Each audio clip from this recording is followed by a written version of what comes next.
Michael Boyle's StrengthCoach.com presents the Strength Coach Podcast, brought to you by Perform Better, the experts in functional training and rehabilitation. PerformBetter.com. Hey everybody, welcome to episode 273 of the Strength Coach Podcast, the official podcast of Michael Boyle's StrengthCoach.com, the world's best source for strength and conditioning information, brought to you by Perform Better, the experts in functional training and rehabilitation. I'm your host, Anthony Herrera. The show notes are located at my site, ContinueFit.com. It's also where you can find out more about my book, Be Like the Best, and the Be Like the Best workbook. It consists of 50 interviews with top fitness pros, and after each interview is a Be Like, which is just an action step or a challenge that'll help you be like the best. You can check it out at BeLikeTheBest.com, ContinueFit.com. You can get it on Amazon or on Target Publications. All right, today on the StrengthCoach.com Coach's Corner, I spoke to Coach Boyle about his video from BodyByBoyleOnline.com. Squatting and deadlifting are not core training. We also talked about a forum thread that morphed into the strengths versus weakness debate. For the Results Fitness University Business and Fitness segment, I'm on with Rachel Cosgrove to talk about criteria for opening a second location. For the Functional Movement System segment, Eric Dagati is on to discuss 3 critical questions to ask when performing corrective exercise and looking to improve movement competency. For the Train Heroic data-driven coaching segment, Adam Doughty talks to Tim Robinson.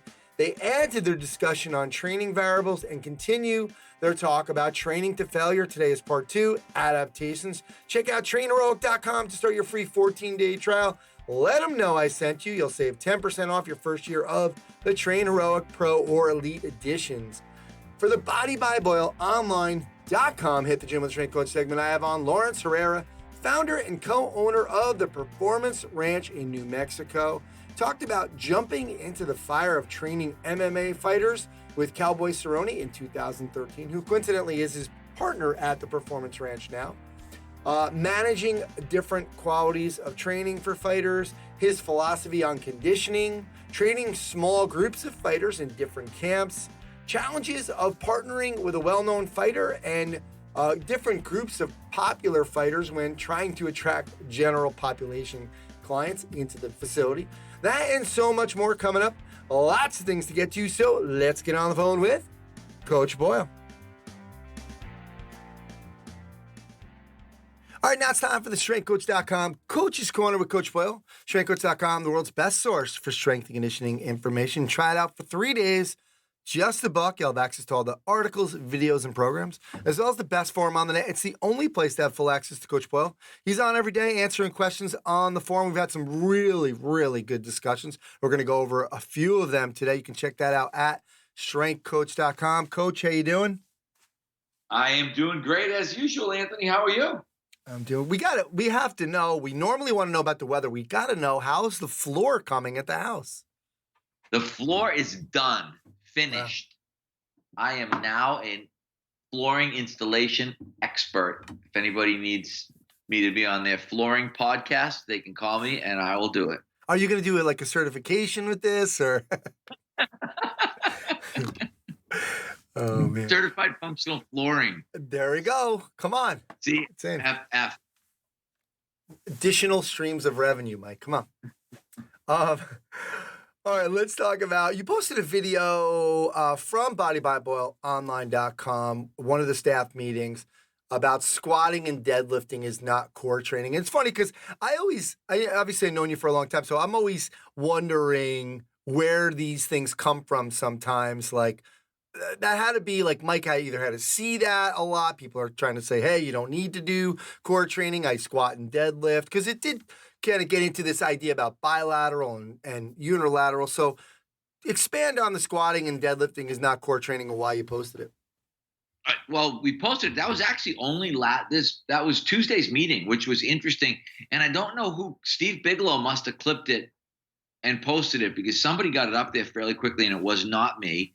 But we've been talking, so it actually flowed out of the whole strength coach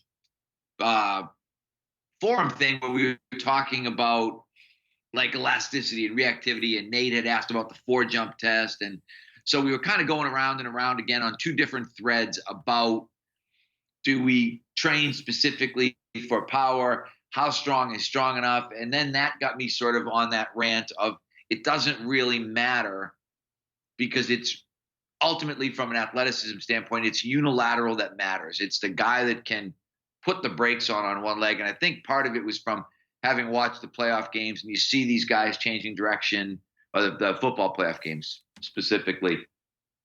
And then that just gets me back on that same rant, because I realized in the staff meetings, I would say my staff does not know my or our information as well as you do, particularly the younger people that are there, that are in those meetings.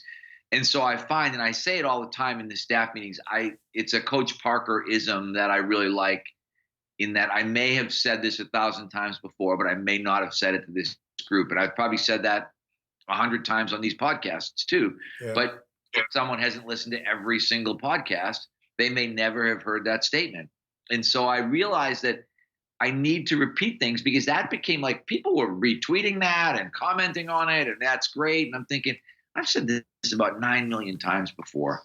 But again, the audience, and this is where you think about even your social media audience. I'm looking at, if you look at Instagram, I'm going to hit 80,000 followers on Instagram. Now, if you think about the Perform Better seminars, we might speak to, let's say, maybe 3,000 people a year if you really go on the high side in terms of all the summits and all the one days. But suddenly there's a possibility that 80,000 people saw that video. And there actually were. I looked at it. When I looked last, it had 25,000 either views or impressions. I forget, because someone else had posted it. It wasn't really views on the video, but it was, I think it was impressions. You can kind of look at whatever they call it, insights, and you click on that little view insight things, and it was almost 27,000. So we're reaching people that we weren't reaching before. We're reaching audiences that we weren't reaching before, because even some of the comments, I had a Turkish guy comment the other day who's now read New Functional Training for Sports in Turkish. And so it's just this sort of ever broadening funnel of people that are a lot of them are seeing these things for the first time. Agreed. Yeah, it's always good to go back. You see a lot of people, the people that are working with like an Instagram coach or whatever, they always do hey, we have new followers, let me reintroduce myself. So yeah, it's the same idea. You're right. And I've been thinking about reposting some of our articles, or the photos or ads or memes, whatever you want to call them, for that same reason, for our free article section, because we can always repost those things that got some good play. For since I posted it a year ago, I think you had your followers were in the 40s last year. So only a year ago. So it's doubled. I wish I'd kept better track to be able to look at that, because it's funny. Twitter has grown slower. Instagram is outpacing Twitter. And yet I find myself using Twitter. I like Twitter more, but Instagram is where I should be focusing more energy, because I think I'm just getting close to breaking 50,000 on Twitter. But I'm going to break 80,000. I'll break 80,000 probably on Instagram before I break 50,000 on Twitter.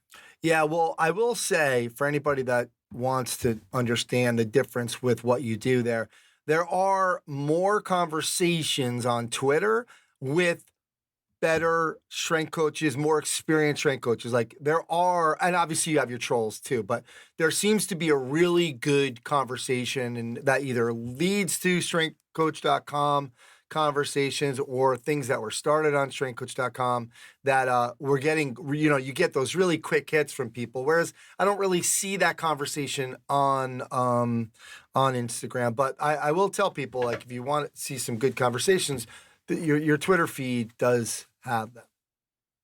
Yeah, it's very, very interesting. The kind of the whole social media thing in terms of, do you know what I mean? The difference is, like you said, and people are always like, with Strength Coach, I feel like Strength Coach is the in-depth conversation. Like Twitter is, whatever, 242 characters or whatever the limit is. And, you're going to get a couple of hits here and there. And Strength Coach, sometimes you can get some incredibly detailed conversations. I mean, some of the threads, and they're crazy because they're so interesting and they morph into different things. They do. By the way, let's talk about force vector theory thread, which totally morphed into the strength versus weakness debate. And I wanted you to talk about your idea about playing to strengths and looking at your athletes and, fast twitch versus slow twitch. Talk to us about how you that morphed and expand on this strength versus weakness idea. Well, I mean, it's really interesting. And this is where I love the fact that Devin puts in as much time as he does. And I feel like I love the kind of original MBSC people who still take time, because one of the things it's interesting, and sorry, this is a tangential thought, but there are people who don't participate anymore. And I'm almost disappointed sometimes in them, because I feel like this is how you learned first. And now you sort of move on to something else. Whereas someone like Devin, I think he does enjoy the dialogue or whatever you want to call it. But at the same time, I think he also realizes that it's a really good opportunity to teach. It's a really good opportunity to interact with people and to talk about things that, but he could go someplace else. I guess my point is he could go somewhere else and say, hey, I'm going to have this conversation with other people. With that said, I think you do get into the whole, I'm actually looking through this thread right now, but you can get into the whole, first break all the rules thing. Or should we work on strengths? Should we work on weaknesses? And that was what happened so that was where our staff meeting came from the other day, and where that little short video that was on Instagram yesterday came from, is just this whole discussion. And I think I started out by saying, Devin basically said, don't worry I don't even worry about this till a guy can vertical jump 30 inches. And so you start getting into strength. This is talk about a bizarre redundancy. Strength is almost always a weakness. It's going to be pretty rare that you're going to get a guy who's strong enough. The problem is, when you get a guy that's strong enough, a lot of times he usually ends up being in the powerlifting, Olympic lifting, West Side crowd, and then they just go down that rabbit hole forever and chase more and more strength, where you spend more and more time getting less and less benefit. And what we're trying to figure out is, okay, where do you branch off? Where's the fork in the road where you think, all right, with this person now, I really need to pursue power. And this is one of the reasons, and it gets into other threads, this is one of the reasons I love the sprinting stuff. Because if I get that guy, and I think, and I should try to pull all this stuff together. Most everybody seems to be in this double body weight trap bar deadlift category of, how strong is strong enough? Well, when somebody can, trap bar deadlift double body weight, they're probably strong enough, and you can probably start thinking about being a little bit more specific with those people. And I would probably tend to agree, but it's still you get into the question of what should you do, and that was the rest of the staff meeting. Then we get into the whole elasticity idea, and I'm really heavily leaning back towards the mini trampoline idea, because what we need is what you see when you watch these great track and field guys, or these NFL skill position guys or whatever, is I like to call them bouncy, but. And people get very, I don't know, territorial about the terminology, whether it's elastic, whether it's reactive, whether it's bouncy. But there's something about that great athlete.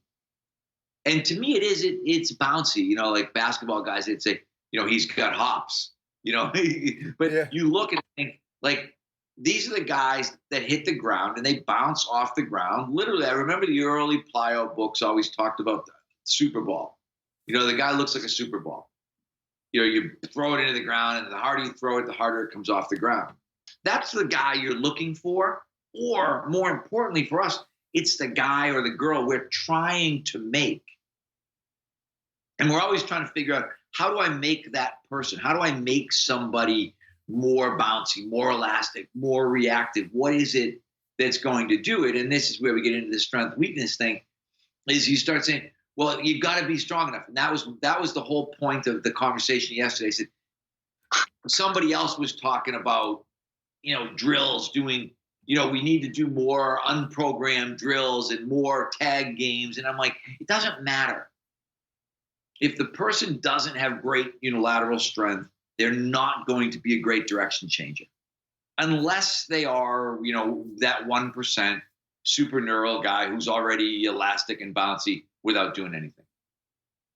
Everybody else is got to be able to really develop that braking system. And that was my point, is that the braking system is unilateral. It's going to be like hockey. You might stop with 2 skates at the same time, Not really, like that edge, and even then it's inside or one outside kind of thing. But, in everything else, you're putting the brakes on with 1 foot and then using that same foot to produce the force to move you in the other direction. So when you think about plyometrics, you've literally got to have eccentric contraction, isometric contraction, concentric contraction. That's, when you think about the essence of plyometrics, is that sequence. How quickly do I go through eccentric, isometric, concentric? A guy who's elastic, it's almost instantaneous. He bounces like a Super Bowl. You know what I mean? That it hits the ground and it comes back off. But everybody else who's not in that 1%, it's like, okay, how long does it take me to decelerate, to stop my body mass from moving? That's my eccentric contraction. How long am I then stuck on the ground? That's my isometric contraction. How quickly do I then get back off the ground again through my concentric contraction?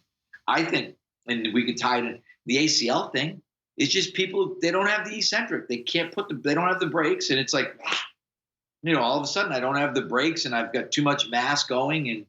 And that, all of a sudden we've got, tibia on femur, and next thing we know, that ACL's gone.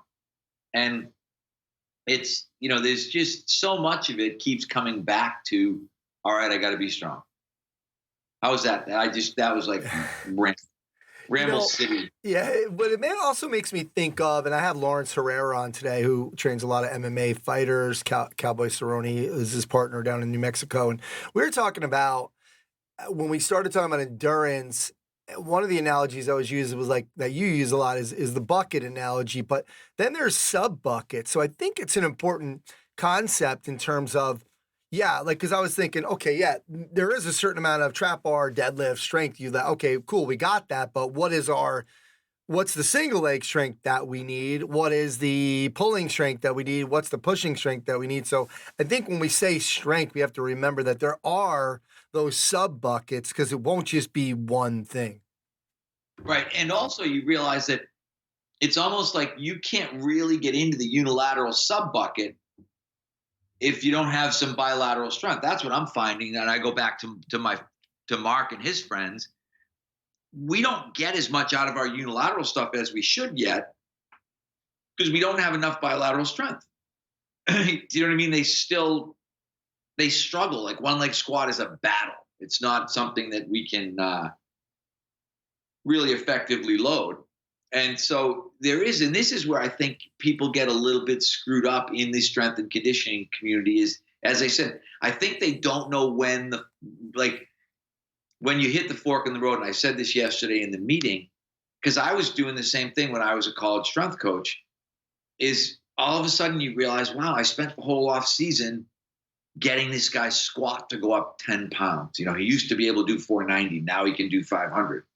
And that took me 12 weeks. And you think, wow, that was a really shitty use of time, because you got about, 0.8 pounds per week was what you gained for all the training that you did. And you think, if you had that person focusing on unilateral training, that would make a really, really big difference. So I guess it's that aspect of looking at it and saying, like you said, when can I start to look at this sub bucket, if you want to call it sub bucket? And then how does that sub bucket, and that's why we get into the core thing, the sub bucket of core training, because suddenly now core training takes on a different dimension when you're in unilateral stance. So there's just it's all the things. I mean, I've been, you've been listening to me forever. I've been talking about the same things for a really long time. And as I said, one, we're getting better at isolating in on what those things are. And two, we're getting a bigger audience. So it's the combination of those things. I'm rewriting my Designing Strength Training Programs book, and it's amazing to try to read. Like, I look at the chapters, and some of the stuff I'm like, wow, the core stuff, we don't do any of this stuff anymore. Yeah. Mike, and in some ways it's gotten simpler. I look at it and think, it's basically like plank, side plank, and then variations of those things, different, 3-point versions of planks. And it's not, I don't know.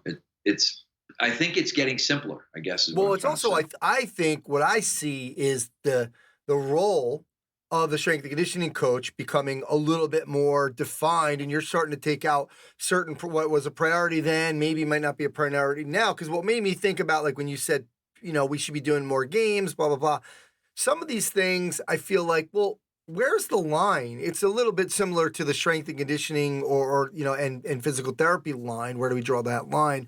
Same thing with, like, we've talked about this. What's the line as opposed to what should we be doing in the strength in the gym as opposed to in practice? It just shows you more about how important it is to have this team on the same page to say, well, guys, we're doing these agility drills in practice. There's no need for you guys to do them, or we're sprinting today. There's no need for you guys to do them. You can work on something else, blah, blah, blah, whatever that may be. But I think the roles need to be defined also better. But also it's realizing that you need to keep doing your continuing ed stuff because it is evolving. And sometimes, as I said, people get mad at me when it devolves. When it goes back to something, you used to do that before. It's like, yeah, that's the whole point of this thing is, I guess, the constant learning process that you're in, and you realizing that, looking at this and saying, I don't know it all. I'm not even close to knowing it all. As long as I've been in this, I'm still constantly learning, working, trying to kind of figure some of this stuff out because you don't have all the answers. And sometimes you realize there was an answer that you thought you had that ended up being the wrong answer. Yeah, and I think people want to jump on this whole idea of, well, Mike, I've been telling you how important sprinting was, and then not just Steve Bunker, but no, like, hey, Mike, we've been talking about this. We've been saying this to you for a long time, and, you weren't listening, but either way, who cares? Like, okay, I'm coming around now. There was other things that we felt from our experience and from what we were seeing that were more important, and that's just the case of being in the trenches. And a lot of it is I always think everybody loves to be right. And when they're right, people love to tell you, I told you that, whatever, 10 months ago or 6 years ago, or whatever. And you're like, yeah, you're right. Maybe. And my whole thing is that I at least admit when I'm wrong and say, okay, I didn't necessarily, I didn't necessarily think that this was kind of, what I wanted to do. And now I realize that I was wrong and this is what we're going to do. It's hard to admit you're wrong outside of your own marriage. So for me, anyway. So I'm still waiting for that time to be right. But Mike, on that note, we will let you go. Thank you so much for doing this. Good luck with your move next week. And, I will be signing up for the Certified Functional Flooring certification soon. Oh, good job. All right. You'll be the first guy. I'll have you up here. Start right in with nail guns and staple guns. You'll have a blast. The Flooring Coach Podcast.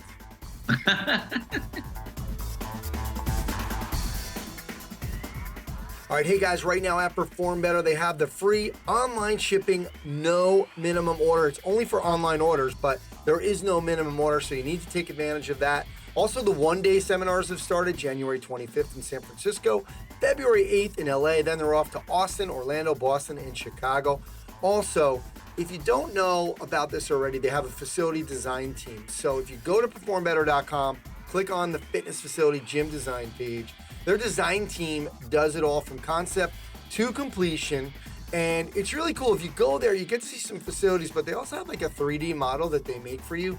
It's really pretty cool. So if you're interested in opening your own facility, it's a great place to start. You can check out performbetter.com for all their products and info on their educational seminars, as well as their facility design.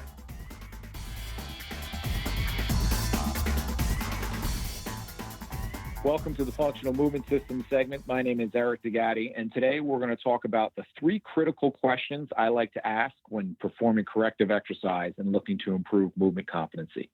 The way we're going to do it today is we're going to work through the movement continuum, starting with mobility, progressing to stability and motor control, and then finally into performance.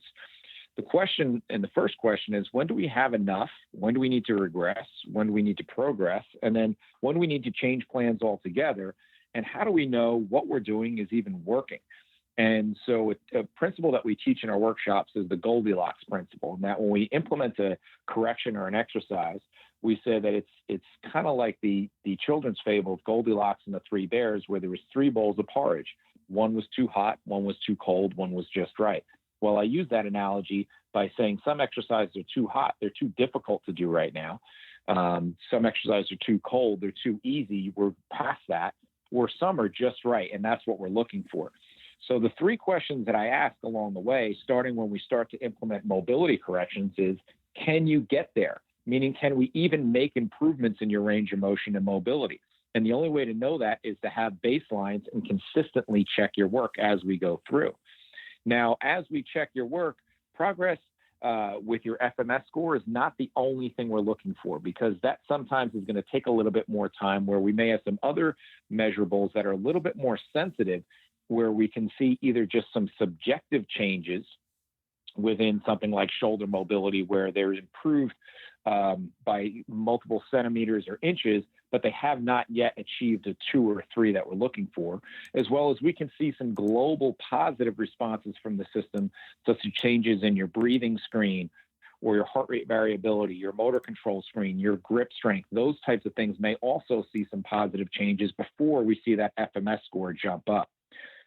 Understand that movement has relatively immediate impacts, and that's mostly due to neural factors. So if you don't see a change after several exposures, we need to recheck and see if we missed something, either in our scoring, in our intake, in our programming, or something along the line, and we need to change plans. The guideline I would use and still use is that if we don't see somewhat of a significant change in 10 to 14 days, we need to make an adjustment.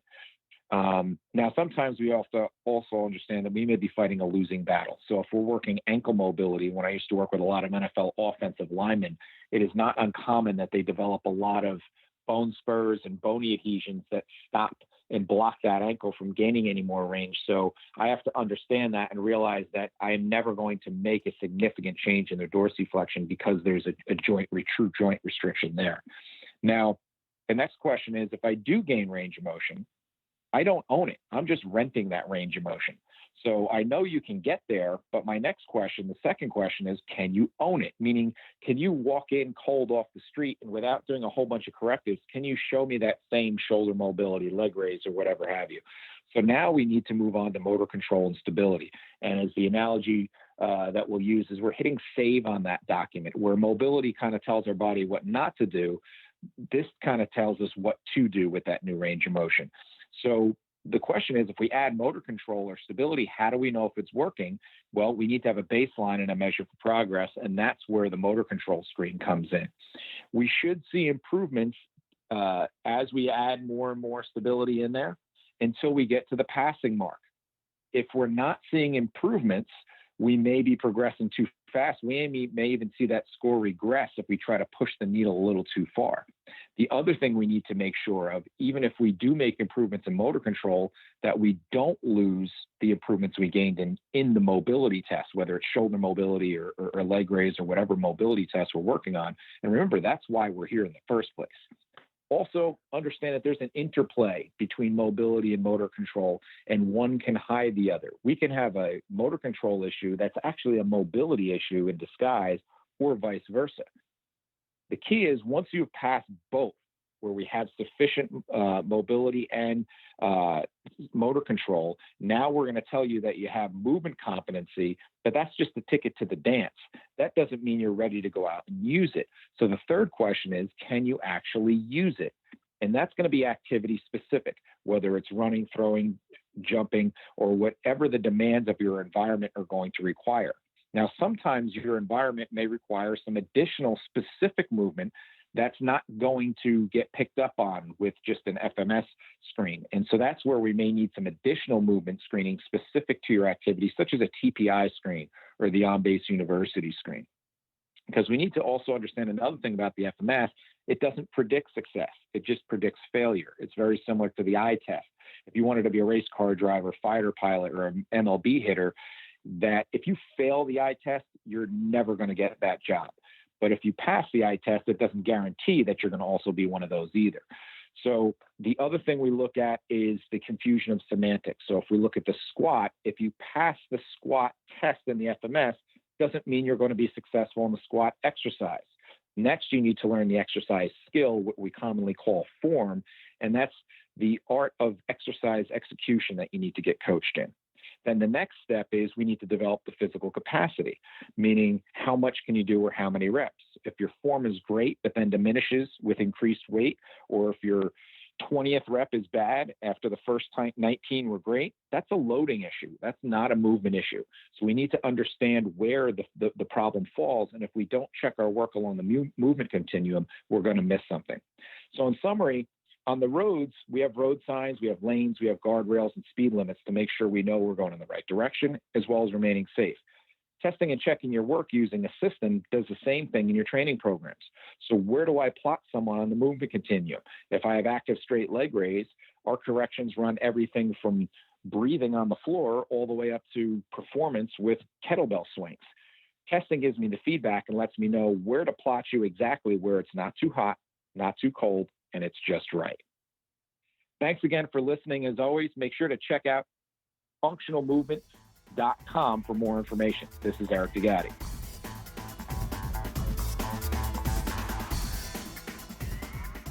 All right, now it's time for the Results Fitness University Business of Fitness segment. I am here with Rachel Cosgrove. Rachel, thanks for doing this. Thank you so much for having me. All right, this is a question that we got on the forum again, and it's funny. I heard a great quote. What we're going to ask you is, what do you recommend to your people, to your the people that you're helping, you're coaching? Your coaching members. Yeah, your coaching members. Hello. What needs to be in place before opening a second location? I just love the I think it's a Seth Godin quote. If you're going to open one, if you're going to open two, don't open two, open five. Because sometimes with two, we get a little crazy and we think we got to be there. But if you know you're going to open five, you know you got to put those systems in place. But I wanted to see, what is it that you recommend to your coaching members about opening that second location? Yeah, I think that's a great quote because it's a mindset, right? When you shift your mindset to, I'm going to be opening multiple locations. And I would first challenge to ask you, why do you want multiple locations? So what's your why? For most people, if they do want to eventually sell their gym or their gyms, having multiple locations makes more sense because now you're selling something that is a system that is proven to work without you, that, is something that's sellable. One location, can be a fluke, right? It can be like, people may not necessarily want to purchase it, or if you do want to sell it in the long term. So like it's just something to think about. I think for a lot of people, they don't think long term. They don't think about like, what is the ultimate goal, because obviously opening a second location, you are going to split your energy, your time, your team into.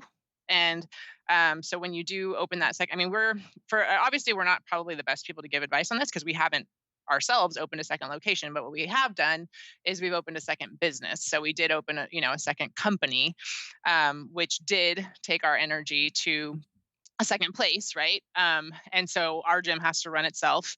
And the only way we were able to open a second company, which is Results Fitness University, was if our gym was running itself and it was running profitably and we didn't have to be there because we can't be in two places at once. So I think so the question, what needs to be in place for opening a second location? Your business has to run without you. I think step one is get it to where you don't have to be there, where you can leave for a month, where you can go on a sabbatical, and it's still running profitably. You're able to still get paid. You're clients, like all of your numbers are staying healthy, and then try leaving for 2 months, Yeah.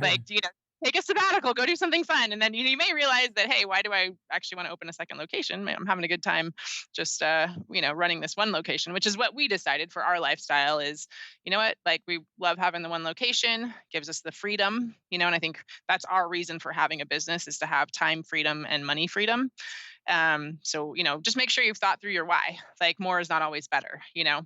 So unless you have a real game plan in place to sell, then you're obviously going to be able to, like a lot of people think of, I want to sell my gym for $1 million. It's going to be really hard to have one location that's going to sell for $1 million. Yeah. But you have multiple locations, yes, then there is a possibility you could get them to where you could sell all of the locations for $1 million. Or if you're even thinking bigger, now you have what could be a franchise.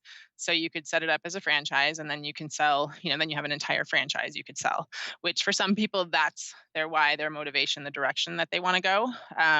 For us, it's not. For us, we love having our one gym. That's our research and development. It's what we love, and it gives us the time freedom and the money freedom to do other things. And then starting a second business for us, where we can help other fitness professionals to do what we did, and so they can create the same type of business and the same type of freedom that we experience. And so helping them do that is what our why is. So I think as far as what needs to be in place, definitely, it just, bottom line, it has to run without you. You can't still be the one doing the coaching. You cannot still be the one doing the strategy sessions. You cannot, so Yeah. whatever you're doing, you got to stop doing it and hand it off to somebody and delegate and see if it still works. Yeah. And I think it's a thing you should think about before you even open your first one, because if you're going to call it Cosgrove Training Systems, not everybody can get away with that. But, the problem with that is it becomes about you. And, Right. You want it about the facility and that when people are going there. So you don't want to be like, well, where's Rachel today? You don't want to set, if you're built your first business on that, then you're going to have trouble at that second location too. And I love Luca Hocevar's quote from Bigger Ground. In my book, he said, building a business, being an entrepreneur, and coaching is an art. It's also the reason I chose not to have multiple locations. My thought process was, if there were 4 Mona Lisas, there wouldn't be the Mona Lisa. So I kind of really liked, like you said, kind of building that one to make it really good and just focus on that. And that's, we love, we probably, we get caught up in making changes at Results Fitness, and it runs good, and it's all, we should probably leave it alone and go. But it's, we love making it the best possible, and like, how can we be even better? We're constantly asking that question. And so definitely, if we had multiple locations, it would be harder to, make it the absolute best. Definitely you're spreading yourself thinner, which is not wrong. It's just a different goal. So, and that's, I think, the biggest thing is what needs to be in place. First of all, know what you want to accomplish, and if it is a financial goal, that then definitely multiple locations, a franchise even, could be the direction that you want to go. And people ask us all the time, like, why don't you guys franchise Results Fitness? And for us, it's just lifestyle design. Like, it goes back to, for us, what works, what we want, in our life. And, we'd rather have one location that we can, continue to tweak and find the, now, to keep up in this industry and to keep it, like, we have so many changes we're making at Results Fitness over the next year, 20 years into business, from all of the technology we want to put into place, because that's like where we're going, right, as far as the industry goes. And so for us, putting all of these new ideas and things into Results Fitness, if you got multiple locations, can you move as fast? Can you move as quickly, and can you make the changes as quickly? It might be a little harder, so it's just I guess, really asking yourself, what do you want from your business? I think that's most important before you decide to open a second location. A lot of people, and even a lot of, people that have been in our coaching group, they'll have one successful business, one successful, it's working really well. And then they decide they're going to go open a second location. And we say, I don't think it's a good idea right now. Let's keep, getting this to where it needs to be. And then they'll decide to go ahead and open a second location. And a lot of times the second location doesn't go as well, and they end up not being able to keep it because, you got to get that first one like to where it's running seamlessly without you. So yeah, I think, it depends on what you're looking for. Absolutely. You're going to have to sacrifice quality, I guess, is the key. Yeah. Like you're saying, like Luca's quote, and we're not okay with that. Very cool. All right. Well, thanks for doing this, Rach, going over the whole second location, because it's a question that's on a lot of gym owners' minds. So we appreciate it. And we will talk to you next time. Absolutely. And also, if anyone would like to come out and check out our location at Results Fitness and hang out with us for a couple of days, we have our next mentorship coming up in February 2020, resultsfitnessmentorship.com. Head over there and fill out an application, and hopefully we'll see you there.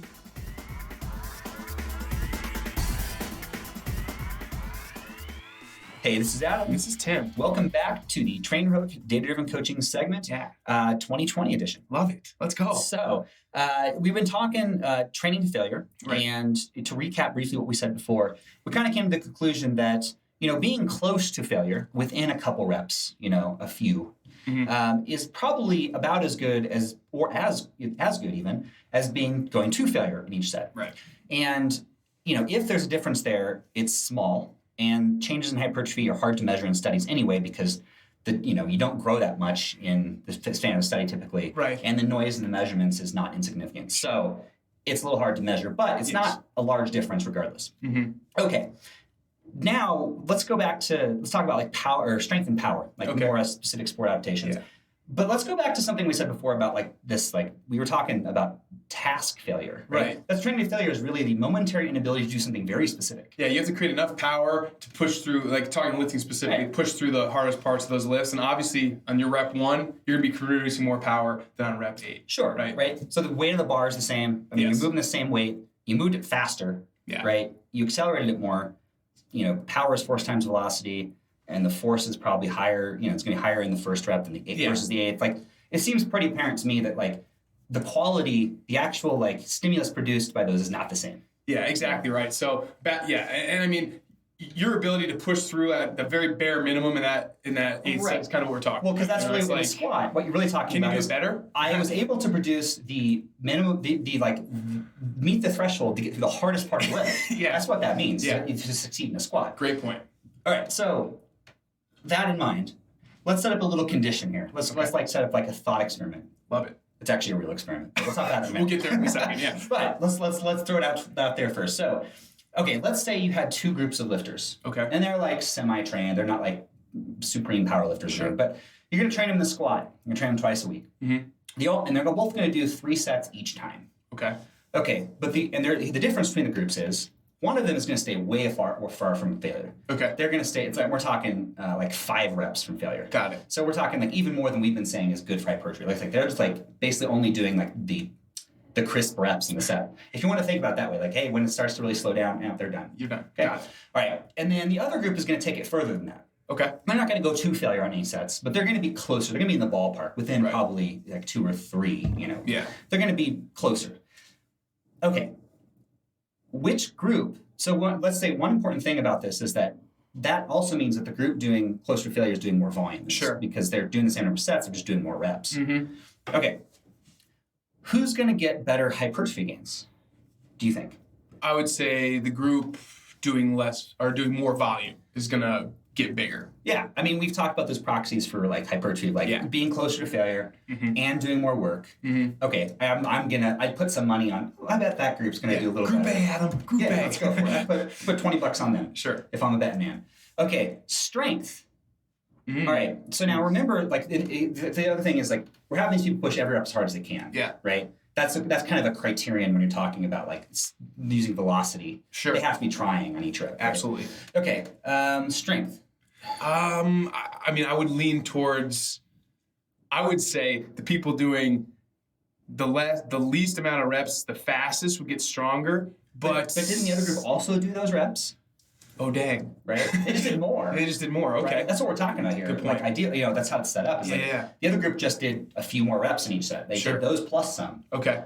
And like me, maybe those people will get stronger. My meathead brain, and this is honest to God, like, it's like, well, I think the group doing more there would probably do better. Yeah. Okay. I don't know how much money I'd put on that. Neither do I. I don't know. That's a hard one. I actually don't know. What about power?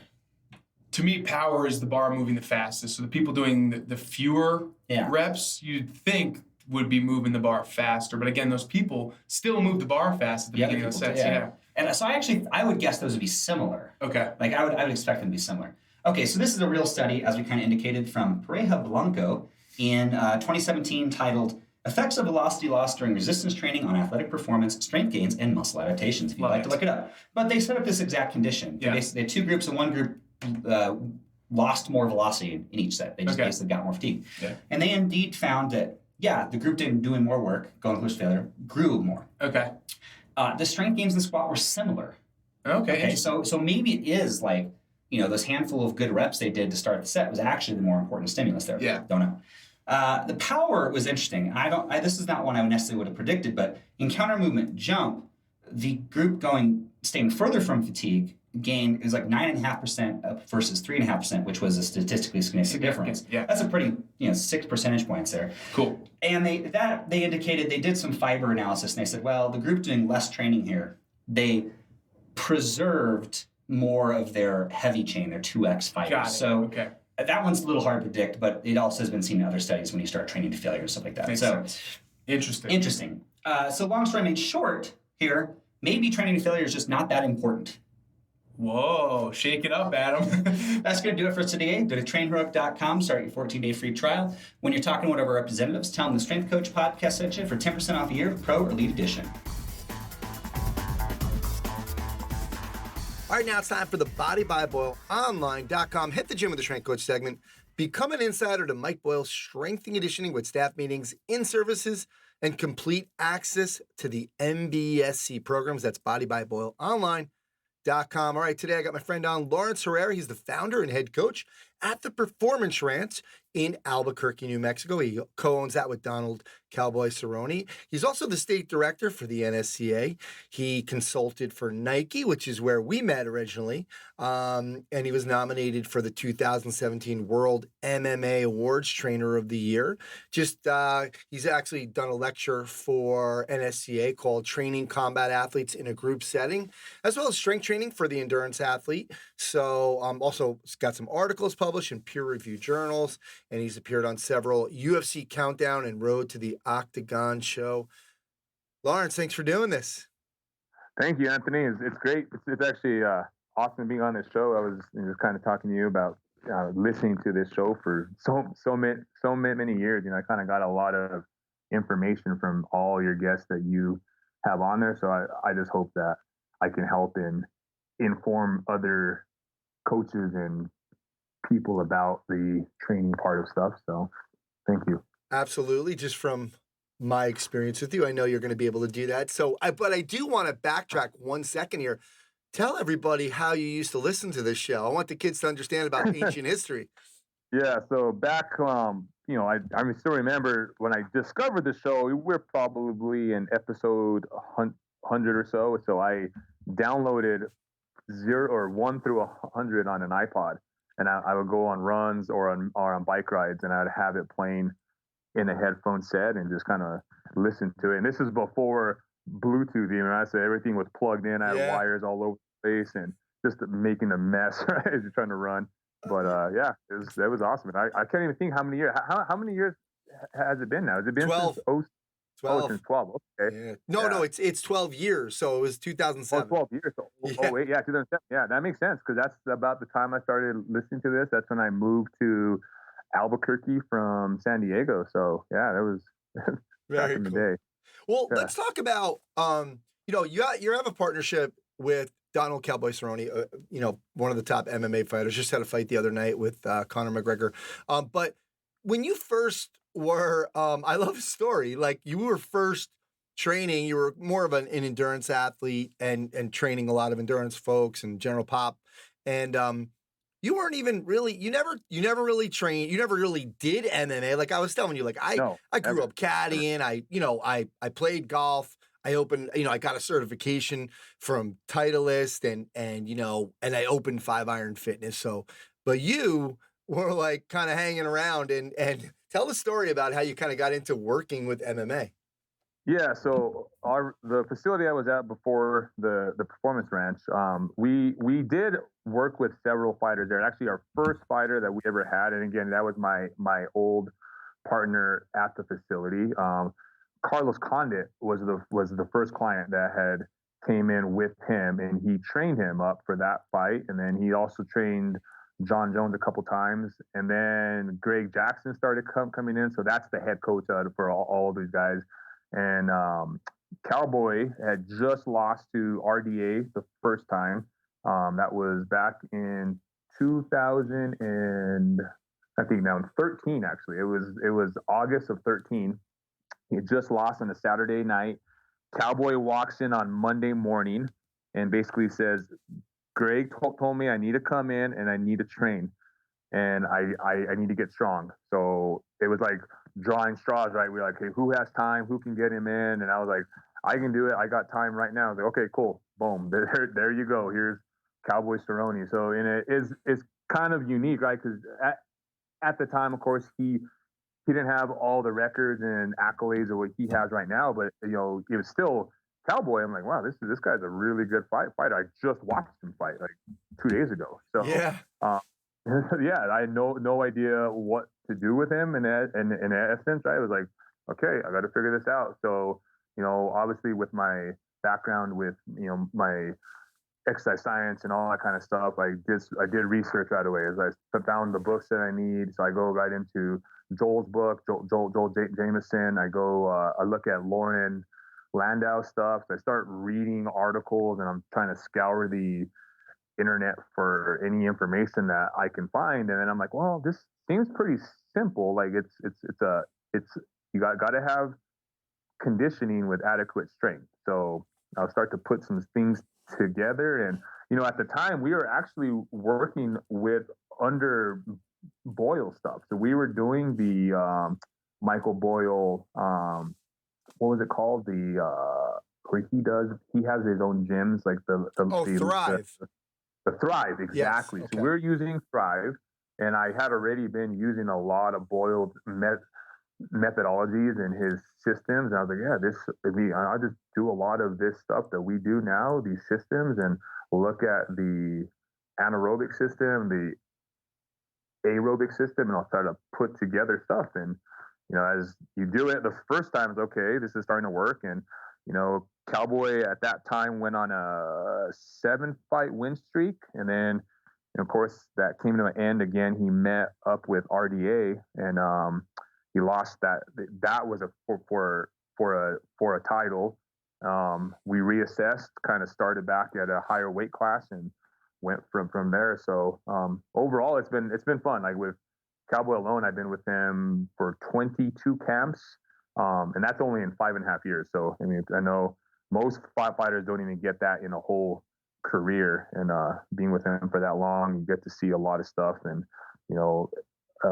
just with the Cowboy, that experience, I've been able to work with several other high-level fighters and, obviously some of the up-and-comers and those things. And that kind of spurred on my talk about working in groups with other fighters, because Cowboy and those top-level guys are guys who can afford you on a one-on-one basis. So you're working with them exclusively rather than in a group. You're working with a lot of different fighters and things like that. So. Yeah, we're going to get to that too, because I think, like we talked about, that's like the 1% of the trainers that, are going to travel and go. But, most of my listeners are going to be working with multiple guys and working in other sports like you're doing, like working with general population and then getting, 4, 5, 6, whatever fighters they're going to have to. But we'll get to that because I want to step back here too, because you had said Cowboy kind of came in and I guess his coach was like, he needs to get strong. And you were talking about endurance with quote unquote adequate strength. Talk to me about that piece of it. Like, what is that, where is that coming from? Like, how strong do they need to be? What is adequate strength? What are your standards for that? Yeah. So back then, I didn't really know what adequate strength was for the fighter. I was like, okay, like what's going to be good enough? Like what kind of strength does Cowboy have? And when he came in, and not just him but other fighters, they all come in with some type of injury of some sort, right? Some because they're obviously getting hit a lot, and they're getting hit without pads on. They're using little gloves that they're having put in their hands. So you're having to look at other aspects of everything. So whether it's wrists or knees or shoulders and neck and hips, like you're looking at all these injuries per se, or more like can I get him to move well? That's kind of where I started everything was, can he do basic movement? So that came in with the FMS, the functional movement screen, like using those kind of tools to assess, okay, he can't do this, so I need to work on what's causing the reason why he can't do that movement. So then we start to build the program off of that, and we're just getting him to be able to get into a split stance easier, being able to get into a squat a little easier, or be able to do a push-up without having pain in the wrist and elbows, because those are true things. When you're working with a fighter, and a lot of fighters have these injuries that they've gone through. So that's the thing. It's got everything kind of started from there. Like, let's look at what I need to do to make sure he moves well, and then we started to build strength on top of that. And with Cowboy, he's a guy who would fight. He fought 6 times in 1 year. That alone was a very complicated time, because every 2 months, every 8 weeks, we're in a new camp. So you can't do too much strength, because the fact that you don't want to get him tired for his other trainings that he has during the day. And that's the unique thing about MMA sports, is it's just not what you're doing with them for S&C. It's, you got to look at the whole picture. Like, you may be that one of the 4 hours of that day. So you got to look at, he's doing jits, he's doing striking, he's doing this, he's doing that. Okay, and that's where the collaboration with the other coaches come in, because you're having to monitor a lot of stuff. And I've learned this over the last 6 years now, like how to do that. But back then I was thrown into it. So I started to hang around with him more. I would go to his other practices more. I would talk to his other coaches. So then I really started to learn what the fight game is about, because as a fan, I didn't know everything else that went on behind the scenes. Like, there is so much that's involved with the training part of it that, and you see, as a fan, we only see 15 minutes or 25 minutes, right? But the reality is, this is, 20 to 30 hours every week that goes into the training process. Yeah. Have you've been in this at a really kind of important time, and there's been so many changes, even in the amount of time the 6 years that you've been doing this with him, and working in this business. And there's been so much technology. Like, we were talking about Joel Jamieson, who's going to be on the show next time. I got the Morpheus, and I've been kind of playing around with that myself. And we've seen this heart rate variability. We've seen all of this technology. What are you guys, what have you thought? What are your thoughts on kind of using some of those things, those tools for training? Mm-hmm. Yeah, we use tech a lot. Like, that's one of my big things at the Performance Ranch. Like, we use heart rate all the time. Like, we have big screens up that everybody walks in, they have a heart rate monitor on.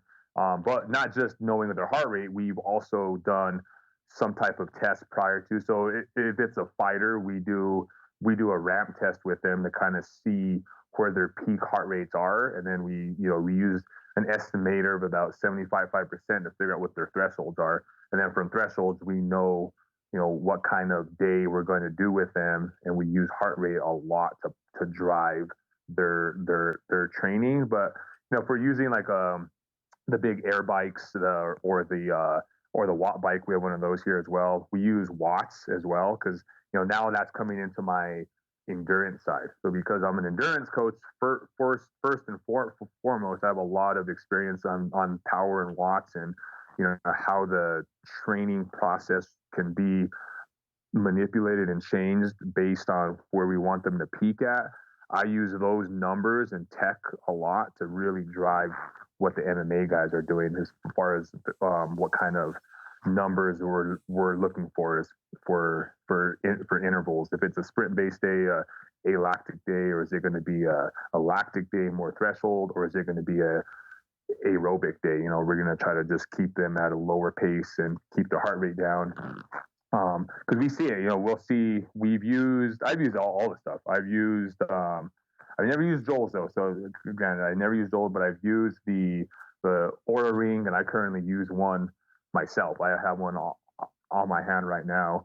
I've also used things. Cannot think. What's the one? You remember you would stick it on your head and your wrist, and it was the I cannot think of the app name now. The one that went out of business that you would sleep with? Not that one. Okay. No, this was the one you would wake up with, and you would stick this little probe on your head, and you stick one on your hand, and you would do a test, and you would see your HRV score for that moment in time. And those are good, but it just took time. Yeah. But I'm still a fan of, like, how do you feel today? What are you doing? Like, I just ask them. Like, we just ask those questions. And then also I'm talking to their other coaches, like, how did so-and-so look at practice last night? I say, man, he looked great. Like, he was moving very well, or he looked flat, he looked slow. Okay, let me see what we did, and then let's change that for the next round. Especially when you're in a camp, because camps are, generally anywhere from 8 to 10 weeks long, and they're obviously tapering for that special fight that they're going to have. So you're having to, as a strength coach, we're having to manipulate a lot of the training doses that we give them to make sure we're not overdoing it, because and this is the hard thing to understand from a lot of coaches on my side, is we're a big part of their training, but we're also a very small part. Yeah. And we do a lot for that person to get them primed and ready, but we also can't overdo it, because if we do, then it affects them in everything else that they do. So we have to be very mindful of how much dosage we're giving that athlete, that fighter. So it's very, it's tricky. It's science driven, but it's also, we need to learn from the coaches and from the athlete, and then also using tech, right? We're using heart rates, we're using HRV scoring, we're using all these things.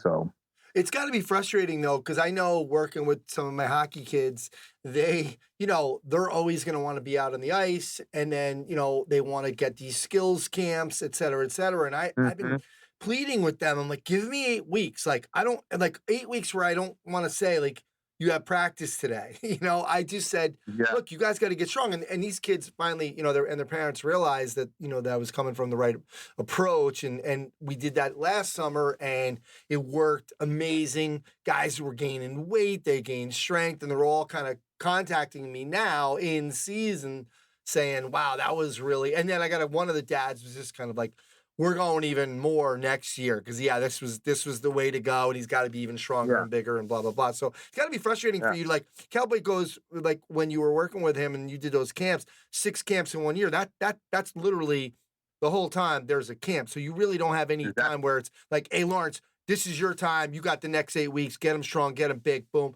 and then we'll go from there.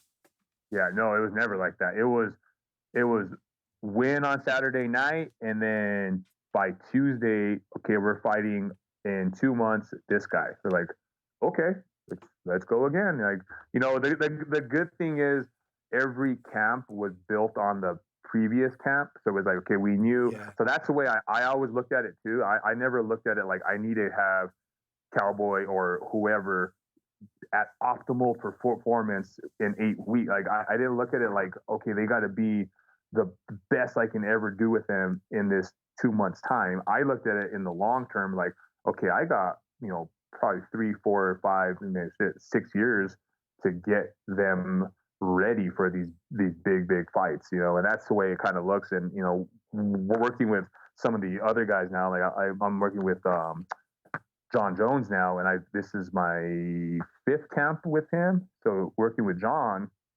same thing, right? Like I've seen his other training from his other coaches, and they all did really good stuff with him. So now it's just taking in what he's done in the past and still just kind of adding to it, adding another layer and another little piece every camp. So we just kind of roll it, and that's the way the fight coaches look at everything too. It's like, hey, we're gonna work on these special skills for this fight, but coming forward for the next fight, we know what's kind of around the corner. So you're always thinking ahead and knowing that you don't have to do it all in that small time. You have, hopefully many years with that person. Yeah. Yeah. Cause like even if we take about what, like the current events, like, I heard you on the NSCA podcast with kind of defining success and, ideally it's about wins or losses, but the problem is like Cowboy fought the other night. And I know you weren't at this camp, but that doesn't mean anything. In general, look, he lost that fight in 40 seconds. That is not a strength and conditioning issue. I'm sorry, right? I mean, somebody might look at you and be like, let's say you're in the camp with them, like, hey, Lawrence, what'd you do? Like, you got to get your shit together, so talk to me about the pressure with like that idea and that from that perspective.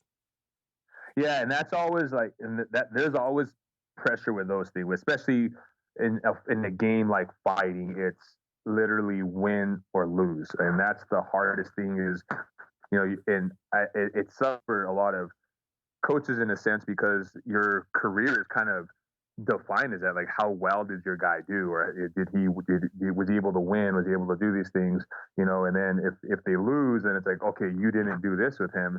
A lot of it's more like, hey, I try to get him as prepared as possible that they can be for that fight. So if they're going to walk into a 5-round fight, they have to, be able to physically, have the same type of power output and strength in round 1 and also in round 5. So they has to be very, very specialized like that. Like we're making sure they're not going to fatigue after round 1. And that's my biggest kind of, I hang a feather on that one. Like that's a big one. I put in, I was like, no matter what, they're going to be prepared to go the full time. And that's kind of when I have my coaches here work with a lot of other fighters, and that's our biggest thing is like, you're going to be ready to go for that time. And it's hard to, when you chalk it up to wins and losses, he lost in 40 seconds, and it's definitely not a S&C thing, but there's so many factors to it, right? You can't control what your opponent does and how they prepare. Like those are big factors in the whole thing. And Conor being one of the best fighters in the world, like he obviously was prepared for that fight also. Like he was ready to go 5 rounds, and he was ready for these things. So those are the hardest things. Like you're always, if you're subject to just thinking of it as a win and a loss, and you chalk it up like that, then it's hard to make it the best thing that you can do it. But if it's not just wins and losses, like, hey, we had a great fight, you felt good, which has happened in the past, that you felt good, and you could have gone all 5, or you did go all 5, or you did go all 3, and you lost a split decision or something like that, right? Like, we always ask the fighter, like, how did you feel? Like, what are things that you can work on going forward for the next fight? And I look at it as usually like I'm going to spend a lot of time with these guys, which has happened now. Like I said, we have, our current roster at the Performance Ranch is we have 6 guys in the UFC that we work with. We probably have another, 10 or so that aren't in the UFC yet, but they've been with us for a long time, and we're just preparing them every time. I hope nobody comes by the gym to rob it, like on one night, just they're gonna get me in trouble. At my place, it had a bunch of golfers. Wouldn't have been a big deal. Funny, I have one pro golfer. He's on the Champions Tour, so he's getting ready to leave to Morocco on Saturday. Next Saturday he leaves. So nice. Balances it out a little bit. Exactly. So talk to me about, conditioning. We touched on this very little so far, but we know how important it is for fighters. And I actually, like I said, I have Joel on next week. We talked about Coach Boyle with this. The last couple episodes, we were talking about some different kind of what are the thoughts on zone 2 training. And so talk to me about, because you were talking about like some days you're going to have that aerobic work. And we know from boxing, like a lot of guys were stuck in that, just doing that, the road work. Talk to us about your philosophy on conditioning.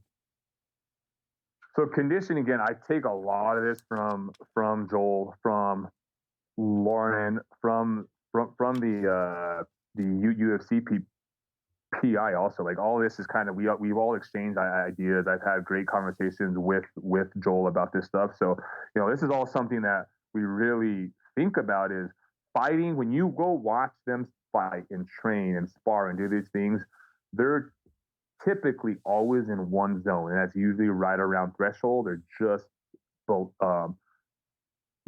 And I say threshold as like a heart rate number, right? So I'll give you an example. If we do a threshold test, typically we do some type of ramp test, and that just makes it short and sweet and pretty easy. So if we do a ramp test on a watt bike, we basically see where they peak at, whatever the heart rate is. Let's say it's 180.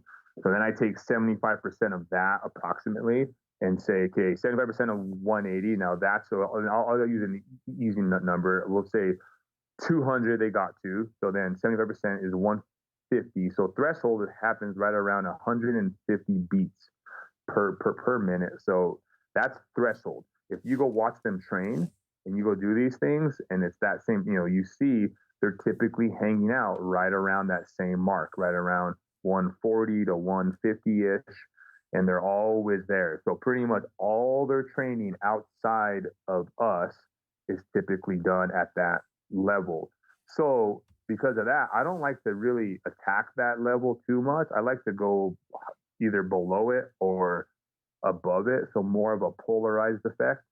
So if we do sprint work, we go way above. And heart rate we can't really use because it doesn't apply that much because it happens so fast. The heart rate is not going to ever get to the upper end. But I use power. So I use watts. Okay. So let's just say at 200 beats per minute, I'll make it super easy as well. They also were at 100. They're at 200 watts. So we know threshold is 150 watts. So now when I program for it, it's like, okay, we want to get you to X watts for this sprint interval. And then we start to monitor, okay, how are they able to achieve that? Are they able to get to a minimum of 300 watts, 400 watts? Okay, great. We're seeing those numbers happen. And then every time we always record, and we use the heroic stuff a lot. I've been using Train Heroic for 3 years now. So we keep track of everything. So we put every number in there, all the watts that they're peaking out at, the watts they're averaging, and we're able to see those numbers over time. So I can go back and look at, let's just say, Cowboys, numbers, on, 2017 compared to 2020. And I can say to him, look, and this day you were at 500 watt peaks, and now you're hitting 700 watts, or vice versa. Like I've seen numbers go from 1200 to 1600 watts on the big Echo bike, the Rogue bike, and those are all numbers that we're hitting with their heavier weight guys. But those numbers are help us drive what we do as far as our training. And if they're not hitting the numbers that they were hitting the previous week, then we also go and assess, like, hey, what's going on? Are you fatigued? Are you getting your food in? Is your hydration level up? Like, what is your sleep like? So we can ask them other questions knowing what their baselines are. So that's kind of how we program a lot of our stuff based on the threshold, knowing that typically in MMA training, they're typically hanging around that threshold zone. So we like to go above or below it. So like those zone 2 things, right? The more of a aerobic day. Now we're going to work on at 120 watts. We're going to stay right around there. And if again, that's we just use the bikes because it makes it very easy. But we can also use tools like running or being on a vertical climber or whatever, right? We can know steps per minute or total steps in that sorry, not total steps, total time it takes to get to 500 or whatever. So everything for us is driven off of the data. So, and it helps us really keep track of everybody. And that's how we work in groups. And that could probably be if we talk about that, like that's exactly how we use it. Like we can know their numbers. So every athlete, every fighter gets a different zone that they have to be in and a different range that they have to be in. Very cool. So yeah, like you said, when you're going above though, you're using those watts. So you're getting that number from your testing too. Like, okay, this was their max watts that they've been using. So we're going to work in this with using these watts, and then 75% is where they're going to be normally when they're fighting. So they're going to go lower when they're doing their training. Very cool. So that's just, I love that because anybody can do that. You got a heart rate monitor and watts are coming up on the bike or whatever machine you're looking at. Exactly. Yeah. It's simple. Again, I use a lot of what I did in the past as far as my cycling coaching and my triathlon stuff, because I still currently do that kind of training, and I that's what I do. That's my sport is mountain biking. So I use watts a ton. Like that's really where my world revolves around when I'm training. I got to be at this many watts, for 10 minutes or 20 minutes or whatever. I'm just trying to hold on to those paces. But it's like when you go and you see the fighting part of it, and that's always the thing. Like if, as a coach, as a strength coach, it's always good to go to the fighting gyms and watch what that athlete is doing, and then also talk to the athlete, because you can use something as simple as a talk test. Like you just say after their round, right? Okay, how do you feel? What's going on? And they just start talking to you like, okay, I can kind of assess real quick. They're right around that threshold zone. And unfortunately, there's not an easy way to use heart rate while they're tangled up with somebody else, because obviously a strap. So there's really no way to get those heart rates. Sometimes though, they will wear them when they're just doing striking or they're just doing a few drills. We'll be able to see numbers, and it's always the same. It's always that threshold zone. So that's kind of the way I talk to the athlete, is like, hey, you're always here, because a lot of times the fight coaches also want them to do more Tabata work. I'm like, well, okay, we'll throw that in there, but Tabata is still the same zone you work out in all the time. So let's change it up a little bit. Let's make sure you're getting your sprint efforts in. Let's make sure you're getting those alactic efforts in, because those are things they don't get while they're training on the MMA side. We put them in scenarios where they're going as hard as they can, but it's very short. Generally, we stay around that 8-second range, because we don't want to really go into that 10, 12, 15 seconds, even though we know they physically can. It's just, we want to make sure they have adequate rest too between each set. Yeah, I like this because it's kind of, Coach Boyle always talks about filling buckets, and this is filling buckets within a bucket. So the endurance bucket has like sub buckets to it, and you're filling, like you said, that threshold bucket is full. I'm going to go to the other 2 buckets. Exactly. And it's super simple. I mean, Joel has a lot of this in his books, and it's something that I read about. And we still talk about the road work and doing that aerobic stuff, which is still it's needed, especially if the fighter's heavy. And obviously that's a whole nother topic there. But the weight, it's a reality thing. It is a weight class sport, and you have to be at weight in order for you to step in the cage and fight. So sometimes we've had fighters in the past where we're like, okay, this is not a performance camp whatsoever. This is a fat camp, and all we're doing is tons of road work.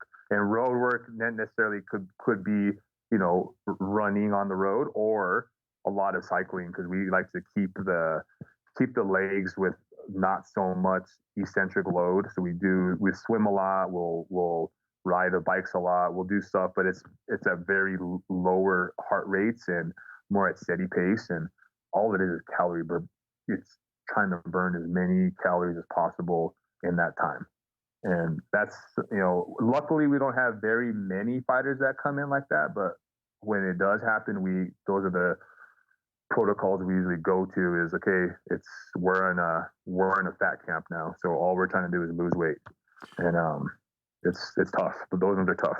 Yeah. So, you know, one of my questions was going to be, how do you manage those different qualities of training, like whether that's strength or those different buckets, strength, power, endurance? But it sounds like you guys kind of have a goal going into a camp where you're going to really focus on one of them, where you feel like that bucket is empty. Not completely, not black and white, but it sounds like that's the direction you're going. Yeah, that, or, you know, we do the strength stuff also. I mean, we definitely do a lot of strength work, and, you know, our big thing with strength is, especially where they are in the timeline of camp. So sometimes, like this last camp with John, like obviously John fights in two weeks, but we started 12 weeks out. So because of that, and I had already just stopped training him, you know, about a month prior to that. So he took about a month off, and, you know, he still did a little bit of work on his own. So because of that, it's easier to jump into a camp and go, okay, we got some good strength last camp. Let's build up a little bit more. And at about 6 weeks out, then we'll start to take a lot of that out and really put more of the conditioning side. Because, you know, fighting is a conditioning sport with strength aspects. Like, you gotta be strong, you gotta have power, but it's also the big proponent. I think Mike says this a lot, is you just have to be strong enough. You don't need to be deadlifting, you know, 1,000 pounds. Like, that's not going to help. But you got to be able to be strong enough. And depending on the fighter, right? What I've seen, typically the fighters are deadlifting anywhere from 1.5 to 2 times their body weight. So that's kind of the proponent we've been on. Like, okay, as long as you can deadlift that, you're strong enough. Yeah. We use vertical jump as well, so we'll see how powerful they are, and that's a good tournament to see if they're lacking any power. And then when we start working on power aspects of things inside of their. So if conditioning for us typically is at the end of the session, but leading up to that conditioning piece, and, you know, depending on where they are in camp, if they're only 2 weeks out, like we are with John right now, it's more than half the session is conditioning. The other half is warm up, it's tissue quality, it's movement, it's joints, it's doing all this stuff, and then it's a little bit of power, and then it's conditioning. What's the power you're doing? Like, how do you train power? Like for him, we're doing, so we use a lot of the PAP stuff. So he'll do some deadlifts for speed with, you know, any, depending on the weight, but he's typically doing about 225. And he's moving it fast, you know, do like 3-4 reps, and then give him about a 30-second break, and then he goes into broad jumps or something like that, or ice skater type of jumps, you know, some single leg work. So just depending on where we're at in the camp and what I want to work on there. But that's typically what a power set would look like. Or if it's upper body, it would be, all right, we're going to do some pull-ups, and then we're going to do some medicine ball slams. We're going to do some sprinter starts. Like we do those a lot. I actually learned that from Mike's place when we went out there. That sprinter start throw with a lighter med ball is great, because that's a takedown. Like, you got to drop levels, you got to explode forward, and you got to hit him and just drive him, you know. And it's a unique thing, because we try to really work a lot of single leg stuff too. Like, that's a big one that we use is unilateral work and unilateral strength work. If you ever watch the fighters, depending on what handedness they typically are, so they're more orthodox, you see their right foot turns out a lot more because they're using that as leverage. So then we have to make sure we're also looking at what's happening at the knee and the hip. And, there's a lot of factors to it, but overall it comes into just, are they moving well? Do they not have pain? And are they strong, and are they powerful? And then, we can fill those buckets up with what we're seeing that they need at that moment. And it's kind of the way we've designed their camps overall. Yeah, absolutely. I was thinking when you're talking about power and you're talking about injuries originally with the elbows and the wrists, like there's absolutely can't be any Olympic lifting done on that one. Oh yeah. You know what? I was trying to think about it one day, like how many camps I've been involved. Well, I've probably been in over 100 UFC camps. That doesn't count all the other smaller leagues and organizations, but in the UFC, probably over 100 camps now. And there's only been a handful of guys that can actually clean. They can actually do these things. So someone like Paul Felder, I was fortunate to be with him a few times in the past, and he's a great lifter. Like he can move weight, he can do cleans, he can do snaps, he does all those things. So that was cool. Like I did that with him, but with pretty much anybody else, I didn't do it. I don't ever do that stuff because I can't because of their knees, or because of their elbows or their wrists. We use high pulls a lot. We do that. We use kettlebell swings a lot. We do things of that nature. But even the ability to close space, like to close distance, is really what fighting is. Like, can you move forward fast but also move back fast?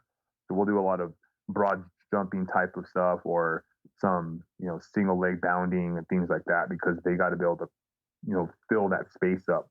It's not really a vertical sport, it's more of a horizontal sport, so they got to move in and out quick, and also they got to be have the condition to move in and out quick in the fifth round or late in the third round, whatever their fight is.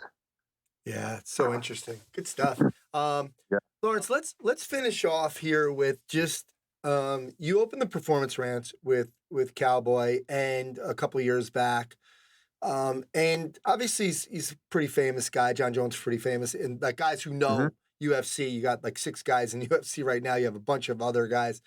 How do you manage the Performance Ranch? Because I'm like, before I looked into it, like, when you first opened, I'm thinking, oh man, they're opening like an MMA ranch, like kind of place you go to retreat where it's going to be just MMA guys.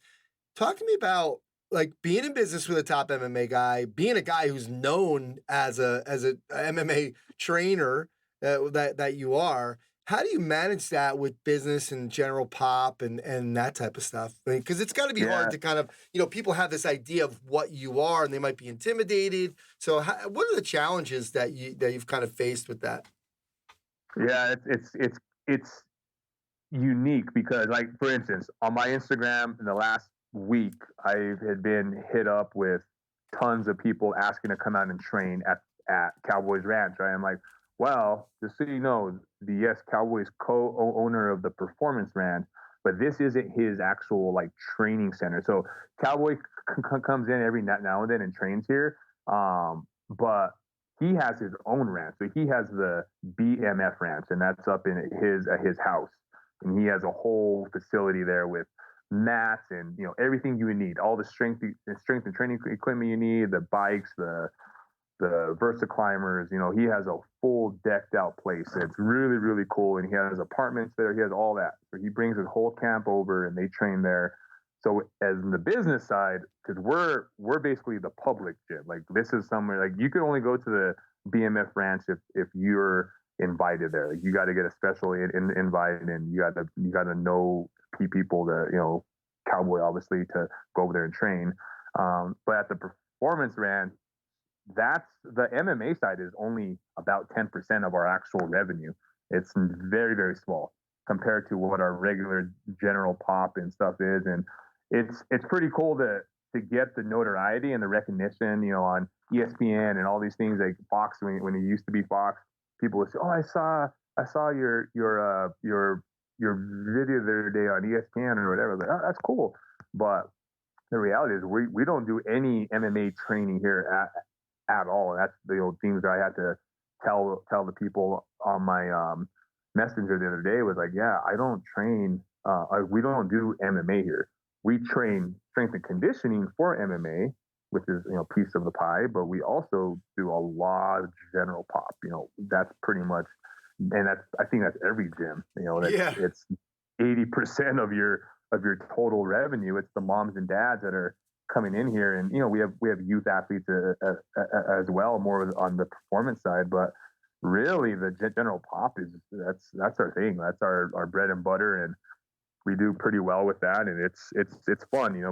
They get to see us on the big stage, but then they also get to know that they were training at that gym and they've done these things that John Jones does or Cowboy does. Because we don't differ the training anyway. Like everybody does if they can, trap bar, deadlift. People do goblet squats. People do air bike sprints. It's the biggest difference is we get guys who can hit 1,600 watts on an air bike, and average Joe over here gets 900 watts, which is still a good number, but it's that's the difference of being at that level. Obviously, there's a lot of skill involved with it, but the conditioning aspect of it is the other piece.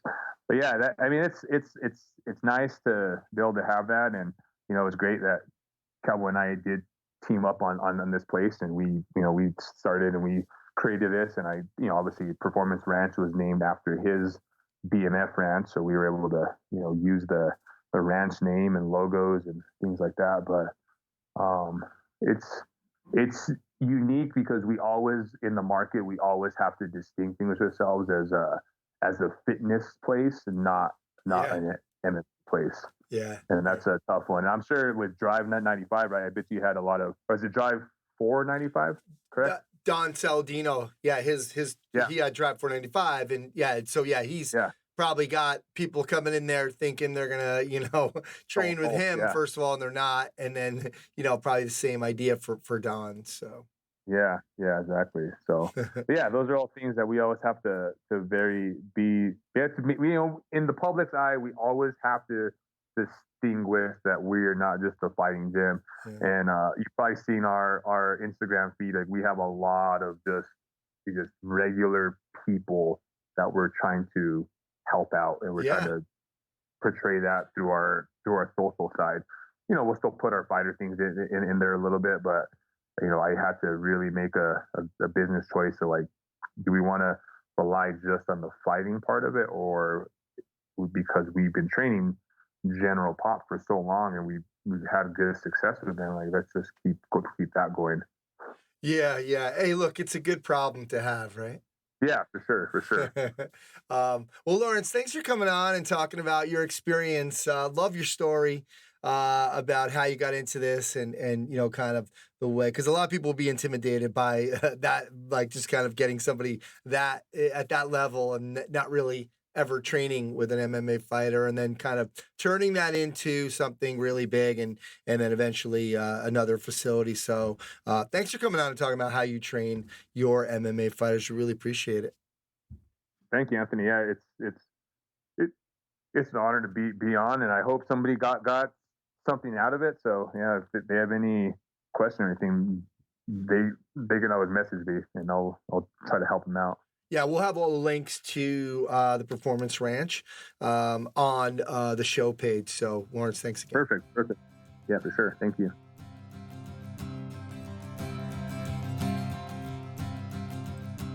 All right, that's going to do it for episode 273 of the Strength Coach Podcast. Remember, you can try strengthcoach.com out for 3 days, just $1. You'll have access to all the articles, videos, and programs, as well as the best forum on the net. It's the only place to have full access to Coach Boyle. He's on every single day. To access that offer, go to strengthcoach.com. Click the Join Now button to get started on your trial. All right, special thanks to Chris Parr and the folks over at Perform Better. Remember, right now, they got the free online shipping, no minimum order. Also, the one-day seminars have started. January 25th is San Francisco, February 8th in LA.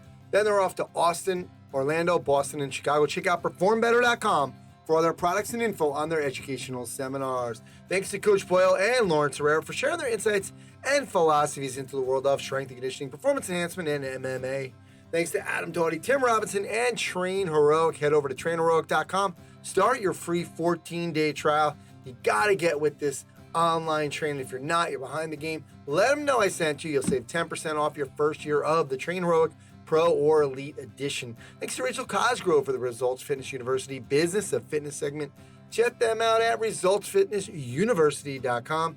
Eric Dagati and Functional Movement Systems. Check them out at functionalmovement.com. My name's Anthony Randall. My new book, Be Like the Best, consists of 50 interviews with top fitness pros, and after each interview is a Be Like, which is just an action step or a challenge that will help you be like the best. I also have the Be Like the Best workbook, which is a collection of those Be Like. So go to BeLikeTheBest.com or ContinueFit.com. You can also get the books on Amazon.com. That's going to do it. Thanks again for listening, and I'll speak to you next time.